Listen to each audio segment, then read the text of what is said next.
Hello everyone, कैसे हैं आप लोग।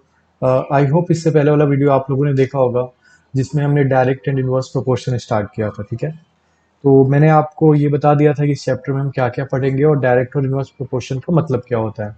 साथ में हमने ये भी देख लिया था कि डायरेक्ट प्रोपोर्शन क्या होता है और इसका मतलब क्या होता है। ठीक है, तो चलिए स्टार्ट करते हैं। इसके बेसिस पे जो आपकी पहली एक्सरसाइज है वो एक चीज मैं आपको बताना चाहता हूँ। जैसे हमने आपको डायरेक्ट प्रोपोर्शन के बारे में ये बताया था कि जैसे क्या कहते हैं इसको लिखते कैसे, राइट। तो ये मैंने आपको बताया था कि ये ऐसे लिखा जाता है, right. X directly proportional to Y.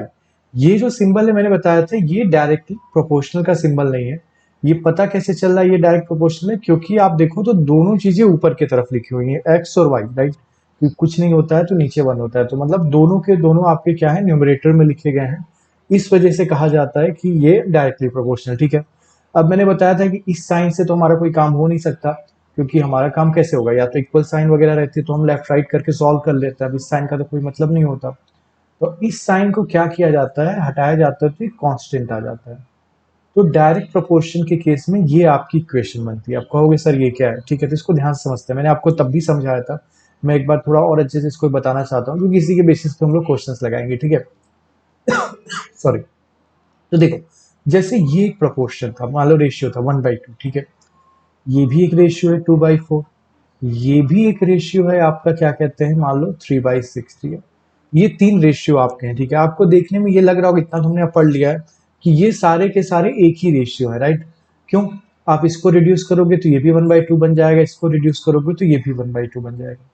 अब कह रहा है कि ये x इक्वल टू के इंटू वाई के बराबर होता है। इसका कहने का क्या मतलब है, कहने का ये मतलब है x क्या हुआ, ऊपर वाला हुआ तो 1, इक्वल टू यहाँ पे कुछ कांस्टेंट आएगा और नीचे वाला ये। तो ये कह रहा है कि अगर बहुत से नंबर्स या बहुत से फ्रैक्शन सेम रेशियो को डिनोट कर रहे हैं, राइट, तो उस केस में आप सबको इस फॉर्म में लिख सकते हो, राइट। एक्स और वाई आपके बदलते रहेंगे, के सब में सेम रहेगा। ठीक है, तो जैसे हमने देखा ये तीनों क्या कर रहे हैं, डिनोट कर रहे हैं आपके सेम रेशियो को, तो आप इन तीनों को लिख सकते हो इसके टर्म में, जैसे 2 = k × 4, 3 = k × 6। ठीक है, अब k की सेम वैल्यू होगी तीनों जगह, जिससे ये दोनों बराबर हो जाएंगे दोनों साइड। k की वैल्यू यहाँ पे क्या आएगी, मान लो हाफ रखते हैं, हाफ रखो, ये कट गया 1 आ गया, यहाँ भी हाफ रखो, ये कट गया 2 आ गया, यहाँ भी हाफ रखो, कट गया 3 आ गया। क्लियर हुआ?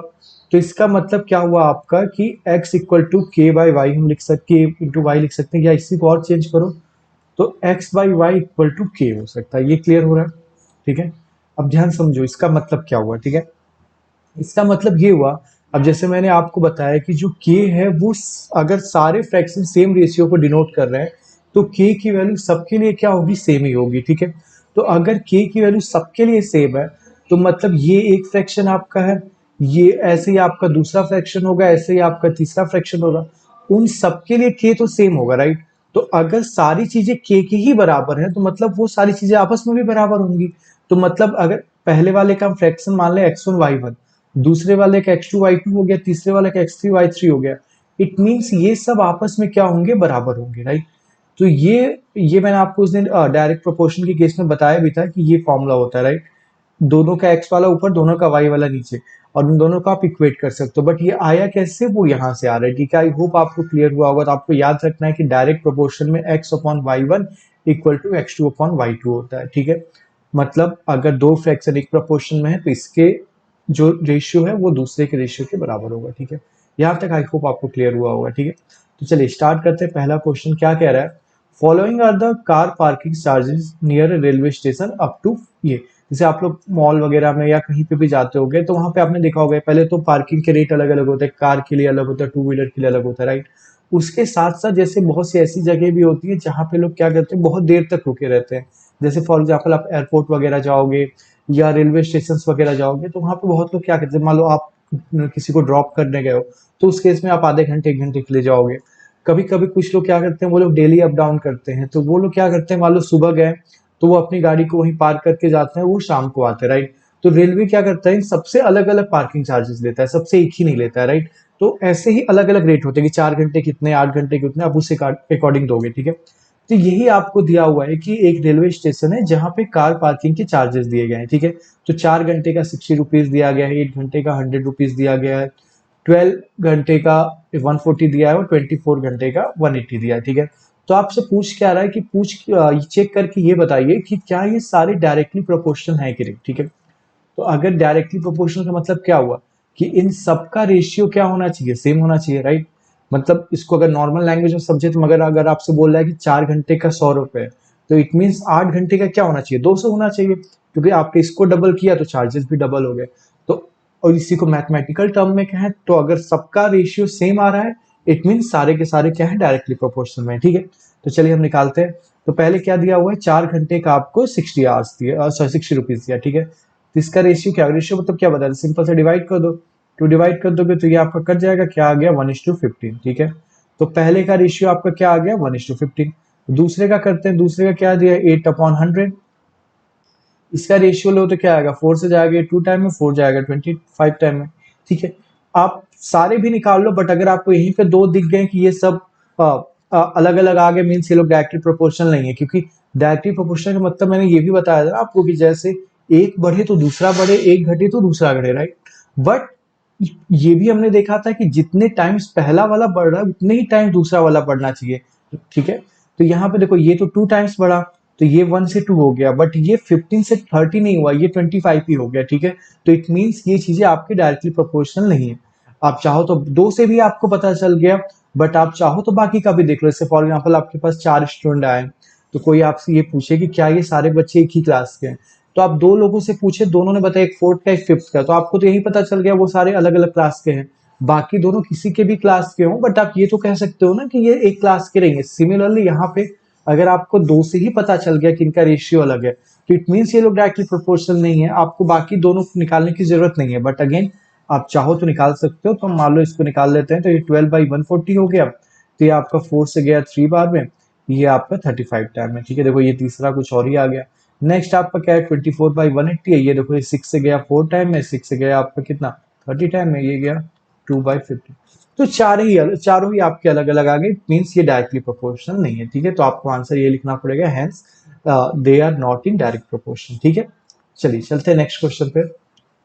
क्वेश्चन नंबर 2 क्या कह रहा है, a mixture of a paint is prepared by mixing a 1 part of red pigments with 8 parts of base in the following table, find the parts of base that needed to be added, ठीक है। चलो अगर आपको नहीं समझ आ रहा है ये रेड पिगमेंट क्या होता है, बेस क्या होता है, तो इस पे हमें मतलब उतना ज्यादा ध्यान देने की जरूरत नहीं है, क्योंकि सिंपल सा आप ये समझ लो दो चीजों को मिक्स किया जा रहा है, ठीक है। तो या अगर आप समझना चाहो तो आपने देखा होगा जब पेंट वगैरह आपके घरों में होता होगा, तो वो लोग क्या करते हैं, दो चीजें लाते हैं, एक कलर लाते हैं, एक आपका एक बेस होता है, व्हाइट कलर का होता है, ठीक है। तो मोस्टली क्या होता है, जो बेस होता है वो ज्यादा होता है, उसमें थोड़ा सा रेड कलर को मिक्स करके वो प्रॉपर जो भी कलर आपका होता है वो बनाते हैं, ठीक है। तो वही ये कह रहा है कि एक पेंट का मिक्सचर बनाया जा रहा है जिसमें क्या है, रेड पिगमेंट 1 पार्ट है और ये आपका 8 पार्ट है। आपको ये पार्ट क्या है, हम लोग तो मिलीलीटर वगैरह इन सब में लाते हैं या लीटर में लाते हैं। तो पार्ट मतलब ये कि जैसे जितना आप रेड पिगमेंट डालोगे उसका 8 टाइम्स आपको बेस डालना है, ठीक है। तो ये वो दिया हुआ है। तो अब जैसे क्या होता है कि अगर फॉर एग्जाम्पल आपका एक कमरा छोटा है, एक कमरा बड़ा है, तो वो लोग क्या कर रहे हैं, मान लो सारा तो एक दिन घोल नहीं देंगे, क्योंकि वो क्या हो जाएगा, फिर आपका सूख जाएगा, तो फिर आप उससे पेंट नहीं कर सकते। तो वो लोग क्या करते हैं, मान लो जितना पेंट आज यूज हो पाएगा उतना करते हैं, फिर बाकी नेक्स्ट डे फिर से हो सकता है घोल बनाते हो, राइट। तो क्या होता होगा कि अब उन्हें पता तो होना चाहिए ना कि किस रेशियो में वो मिक्स कर रहे हैं, अदरवाइज क्या होगा, आज उन्होंने जिसमें मिक्स किया कल कुछ और मिक्स कर दिया, तो आपके कमरे का क्या होगा, ये वाला कलर दूसरा दिखने लगेगा, वो वाला कलर दूसरा दिखने लगेगा। इस वजह से वो लोग मेजर करके डालते हैं कि मैं कितना मिला रहा हूँ, ठीक है। बट हर बार वो सेम भी नहीं मिला सकते, ये भी नहीं कर सकते ना कि एक डिब्बा ये डालना है और एक बड़ा वाला जो बकेट आती है वो दूसरा डालना है। क्यों, क्योंकि हो सकता है लास्ट में आपको एक ही दीवार बस पेंट करनी हो, तो और पेंट खत्म हो गया, तो आप फिर क्या उतना ज्यादा थोड़ी घोल दोगे, उससे क्या हो गया, काफी ज्यादा हो जाएगा, राइट। तो इसलिए उनको पता होना चाहिए, वो लोग नोट किए रहते हैं कि कितने में कितना ये डालना है, ठीक है। तो वही आपकी इस क्वेश्चन में दिया हुआ है कि रेड पिगमेंट अगर एक यूनिट डालो, एक पार्ट डाल रहे हो, तो जो बेस है वो 8 डालना है, ठीक है। अब पूरे घर के जो भी पेंट आप करोगे वो इसी रेशियो में होगा, ठीक है। तो आपको एक टेबल बना के दिया हुआ है कि रेड पिगमेंट अगर 8 है तो ये कितना 1 है, तो बेस कितना होगा, 8 होगा, ठीक है। अब आपको बाकी चीजें फिल करनी है, ठीक है, कि अगर रेड पिगमेंट 4 हुआ तो बेस कितना होगा, 7 हुआ तो कितना होगा, 12 हुआ तो कितना होगा, 20 हुआ तो कितना होगा, ठीक है। तो जैसे मैंने बताया रेशियो डायरेक्ट प्रोपोर्शन, देखो ये तो डायरेक्ट प्रोपोर्शन का केस है। देखो अभी हम लोग डायरेक्ट प्रोपोर्शन पढ़ रहे हैं तो आपको लग रहा होगा कि सारे क्वेश्चन डायरेक्ट प्रोपोर्शन के, बट एग्जाम में तो इनवर्स प्रोपोर्शन के भी क्वेश्चन आएंगे, वहां तो ये बताएगा नहीं कि ये वाला डायरेक्ट प्रोपोर्शन वाली एक्सरसाइज से है, राइट। तो वहां पे पहले आपको पहचानना पड़ेगा कि ये डायरेक्ट प्रोपोर्शन का केस है या इनवर्स प्रोपोर्शन का केस है, ठीक है। तो देखो अगर एक रेड पिगमेंट था तो 8 यूनिट बेस लग रही थी, तो अगर 4 हो गया रेड पिगमेंट आप बढ़ा रहे हो तो बेस भी तो बढ़ाना पड़ेगा, राइट। मतलब एक क्वांटिटी बढ़ी तो दूसरी क्वांटिटी बढ़ी, तो इट मींस ये डायरेक्ट प्रोपोर्शनल का केस है, ठीक है। तो आपको ये हमेशा पहले पहचानना पड़ेगा कि ये डायरेक्ट प्रोपोर्शनल का केस है या इनवर्स का, ठीक है। चलिए स्टार्ट करते हैं। तो डायरेक्ट प्रोपोर्शनल हमने क्या देखा था, x1 by y1 equal to x2 by y2 होता था। मतलब 4 क्वांटिटी दी होंगी, एक में दो एक में दो, राइट। और 3 चीजें आपको दी होंगी, चौथी पूछ रहा होगा, ठीक है। तो मान लो पहले वाले में हमें दोनों दिया हुआ है, दूसरे वाले में देखो एक दे के दूसरा पूछा है, तो क्या कर लो 1/8 इक्वल टू 4 जो नहीं दिया उसको x मान लो। x की वैल्यू तो आपको निकालने आती है, अकेला करना होता है जस्ट। तो अब इसको क्या करो, पहले लेफ्ट में लेते आओ, ये हो गया। ये आपने लीनियर क्वेश्चन बहुत अच्छे से सीखा है। अब रेसिप्रोकल कर लो तो x/4 इक्वल टू 8 हो जाएगा, x की वैल्यू आपकी क्या आ गई 32 आ गई, ठीक है। ये आप दूसरे तरीके से भी कर सकते हो, देखो इसको 4 टाइम इंटू किया गया तो इसको भी 4 टाइम इंटू किया जाएगा, ठीक है। सिमिलरली एक और कर लेते हैं, मैं ये लास्ट वाला बता दे रहा हूँ, बाकी दोनों आप खुद फिल कर लेना, ठीक है। तो इसमें क्या दिया हुआ है, अगेन 1/8 दिया हुआ है और यहाँ पे ये 20 दिया हुआ है, यहाँ पे x है। अगेन आप चाहो तो यहाँ देख के भी कर सकते हो, इसको 20 टाइम्स बढ़ाया गया तो इसको भी 20 टाइम करो तो 160 आ जाएगा, या फिर आप x को अकेला करके भी इसकी वैल्यू निकाल सकते हो, ठीक है। आई होप ये क्वेश्चन आपको समझ आया होगा, बट स्टिल अगर कोई भी डाउट है तो आप कमेंट सेक्शन में जाके बता सकते हो, ठीक है। तो चलिए हम लोग चलते हैं नेक्स्ट पे। नेक्स्ट में क्या कह रहा है कि इन क्वेश्चन नंबर 2, मतलब अभी जो हमने सॉल्व किया उसी क्वेश्चन की बात कर रहा है। If one part of red pigment require 75 millilitre of base, ठीक है। अब जैसे अब ये क्या कह रहा है, जैसे फॉर एग्जांपल जैसे आप चाय बनाते हो, ठीक है। तो अब चाय बनाते हो तो कोई कहता है कि मतलब 4 लोगों के लिए चाय बनानी है जिसमें 4 चम्मच चीनी डाल दो, पर उस 4 चम्मच चीनी का कोई वेट भी तो होता होगा। तो मैं ये भी तो कह सकता हूँ कि 100 ग्राम या 50 ग्राम डाल दो चीनी। तो अब कहोगे कि यार अभी तो सब कुछ चम्मच से बता रहे थे, अब अचानक से ये वेट में कैसे बताने लगे, राइट। तो यही वही सेम चीज कह रहा है कि जब आप 8 पार्ट रेड पिगमेंट मिलाते थे तो उसपे कितना 8 पार्ट आप क्या मिलाते थे, बेस मिलाते थे। अब वो 8 पार्ट जो बेस होता था उसका कुछ वेट वगैरह या कुछ तो होता होगा, मतलब कितनी क्वांटिटी है। तो वो वही कह रहा है कि 1 part of red pigment require 75 millilitre of base, मतलब जो 8 पार्ट बेस था उसका जो क्वांटिटी है या वॉल्यूम है जिसको हम कहते हैं वो कितना है 75 मिलीलीटर, ठीक है। तो इसलिए ये कंफ्यूज मत होना कि वहां तो रेशियो पार्ट और बेस में दिया हुआ था। तो यहाँ पे ये क्या कह रहा है, मतलब अगर 1 पार्ट और 8 पार्ट था तो आप ये कह सकते हो, मान लो आपका आंसर आ गया 32 पार्ट्स, राइट। तो 8 पार्ट्स अगर 75 मिलीलीटर के बराबर था तो 32 कितना होगा आप निकाल सकते हो, ठीक है। तो इसमें कंफ्यूज नहीं होना, ये अभी भी 8 पार्ट्स ही बता रहे हैं, जस्ट उसको ये बता दिया आपको लिक्विड के वॉल्यूम के केस में कि वो 75 मिलीलीटर है, ठीक है। तो कह रहा है कि अगर बेस आपका कितना है 1800 मिलीलीटर है तो कितना आपको रेड पिगमेंट लगेगा, ठीक है। तो सिंपल सा मान लो रेशियो इस बार किसमें दिया हुआ, मान लो पार्ट और मिलीलीटर में दिया है, ये 1 है ये 75 है। यहाँ पे अब आपको क्या x पूछ रहा है और ये आपको 1800 दिया हुआ है, सिमिलरली सेम हो गया। देखो यहाँ पे रेशियो क्या बना 1/75, यहाँ पे क्या बना, देखो रेड पिगमेंट नहीं दिया तो उसका जगह x आ जाएगा, ये 1800 आ जाएगा। यहाँ से आप x की वैल्यू निकाल लो, ठीक है। देखो अब मैंने कहा था ना यूनिट का कंफ्यूजन हमें प्रोपोर्शन के केस में नहीं करना है, रेशियो के केस में था। यहाँ आप समझ रहे हो ना कि अगर ये 1 बेस है तो 75 नीचे दिया हुआ है वो मिलीलीटर में, राइट। सिमिलरली अगर 1800 यहाँ पे मिलीलीटर में तो ऊपर जो आएगा वो आएगा कितने पार्ट रेड पिगमेंट में, क्योंकि यहाँ पे ऊपर वाला रेड पिगमेंट था तो यहाँ भी ऊपर वाला रेड पिगमेंट ही होगा, ठीक है। तो बस x को अकेला करना है, निकाल लो। तो क्या आ जाएगा 1800 अपॉन 75 आ जाएगा, ठीक है।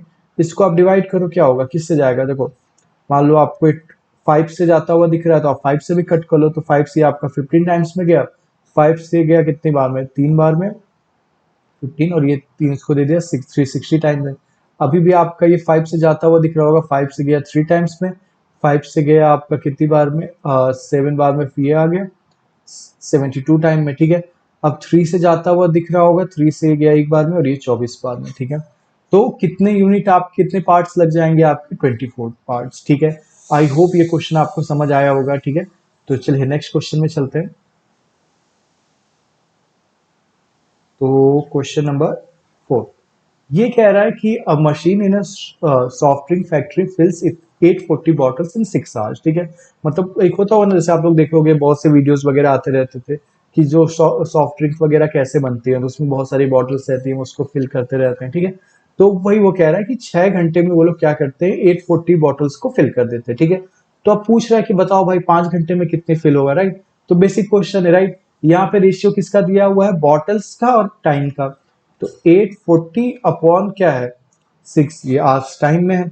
अगेन ये किसके बराबर होगा, रेशियो सेम है तो दूसरा भी बराबर होगा। दूसरे में देखो आर्स दिया हुआ है तो आर्स सामने और आर्स के सामने आर्स ही आएगा, क्यों, हमने पढ़ा था x1 by y1 equal to x2 by y2 होता था, right.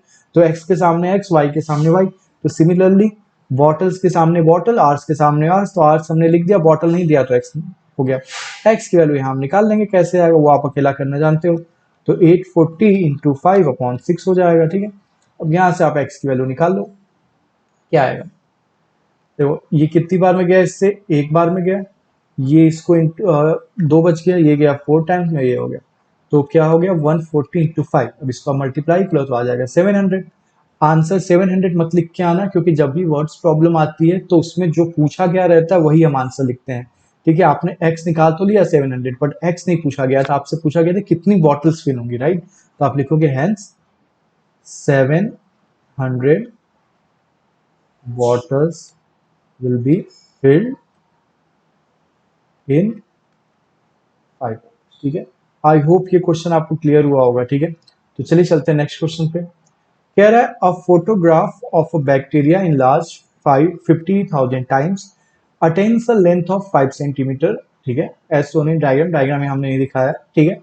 What is the actual length of bacteria if the photograph is enlarged 20,000 times only, what will be the enlargement, ठीक है। मतलब जैसे आप लोगों ने देखा होगा ना, जैसे माइक्रोस्कोप वगैरह से बहुत सी चीज़ों को बहुत से आपने देखा होगा वीडियोस वगैरह में, या आपके अगर केमिस्ट्री लैब या बायो लैब में भी गए होंगे तो वो लोग आपको दिखाते होंगे, राइट। आपका हाथ रखते होंगे या अनियन पील्स उसके नीचे हम लोग रखते हैं, तो वो देखते होंगे कि आप वो बहुत बड़ा कर देता है और फिर हमको दिखता है। तो सिमिलरली वही कहा जा रहा है, बैक्टीरिया तो बहुत छोटे होते हैं, हमें दिखते नहीं है। तो वही कह रहा है जब उसकी इमेज को 50,000 टाइम बढ़ाया गया, ठीक है, तो उसकी जो लेंथ बनी वो कितनी बनी 5 सेंटीमीटर। मतलब सोचो वो कितना छोटा होगा, कि 5 सेंटीमीटर कितना होता है, मतलब 1 मीटर आपके 100 सेंटीमीटर होता है, 1 मीटर आपके मान लो हाथ से थोड़ा बड़ा है। तो 100 सेंटीमीटर अगर आपके हाथ के बराबर है तो 5 सेंटीमीटर तो बहुत छोटा हो गया। और वो भी तब हुआ जब 50,000 टाइम्स हमने बढ़ाया। तो आप समझ रहे हो मतलब कि बैक्टीरिया बहुत छोटा होगा, राइट। खैर आपको ये समझ आ गया होगा कि यहाँ पे रेशियो किस चीज की बात करें, उसकी इनलार्ज लेंथ की और एक्चुअल लेंथ की, ठीक है। तो अगर उसको मतलब हाँ इनलार्ज लेंथ की और कितने टाइम्स किया गया उनकी बात हो रही है, राइट। तो आपने जब 50,000 टाइम बढ़ाया तो लेंथ कितनी बनी 5 सेंटीमीटर, ठीक है। तो पूछ रहा है कि उसकी एक्चुअल लेंथ कितनी होगी। अब देखो आप कहोगे सर ये तो कुछ अलग क्वेश्चन बन गया, क्योंकि अब तक तो हम लोग जो देखते थे उसमें क्या होता था, रेशियो की बात करता था, फिर दूसरे वाले रेशियो में एक दे के गायब कर देता था। बट यहाँ तो एक्चुअल लेंथ जैसा कुछ पूछ लिया और ये दिया ही नहीं कि मतलब ये दिया होता कि भाई 20,000 टाइम करेंगे तो कितना होगा, या 3 सेंटीमीटर बना तो कितने टाइम किया गया, तो आप कर लेते, राइट। तो ये भी वही दिया गया। देखो अगर मैं बोलूं मेरी हाइट 6 फीट है, राइट, तो मैं जब अपनी हाइट को डबल करता हूं तो मेरी हाइट कितनी हो जाएगी 12 फीट, राइट। अगर मैं कहूं मैं अपने हाइट को एक्चुअल हाइट की बात करूं, इट मींस कितनी टाइम मैंने बढ़ाया अपनी हाइट, 1 टाइम ना। मतलब अगर एक्चुअल की बात करें मतलब बढ़ाया ही नहीं मतलब 1 टाइम। तो सिमिलरली यहाँ पे अगर वो आपको 20,000 टाइम 30,000 टाइम बोलता तो आप समझ जाते, बट उसने एक्चुअल बोल दिया तो आप कंफ्यूज हो गए। तो एक्चुअल का मतलब क्या हुआ 1 टाइम, मतलब उसने बढ़ाया ही नहीं, ठीक है। तो 50,000 की जगह 1 आ जाएगा। अब आप देखोगे कि एक्स निकालना है, राइट। यहाँ से एक्स की वैल्यू निकाल लो, अकेला करोगे तो क्या होगा 1/10,000 आ जाएगा, आप सॉल्व कर लेना। अब ये आ गया, आप चाहो तो यही लिख दो इतना आंसर, बट अभी हमने इससे पहले वाले चैप्टर में एक्सपोनेंट एंड पार्ट्स पढ़े थे, तो आप इसको चाहो तो पार्ट्स में भी लिख सकते हो। तो क्या हो जाएगा 10 को मतलब 4 जीरो मतलब 10 की पावर 4, और नीचे नहीं लिखते ऊपर जाएगा तो ये माइनस हो जाएगा, हमने पढ़ रखा है। तो इतना सेंटीमीटर इसका आ गया, ठीक है। आई होप ये आपको समझ आया होगा हमने क्या किया, ठीक है।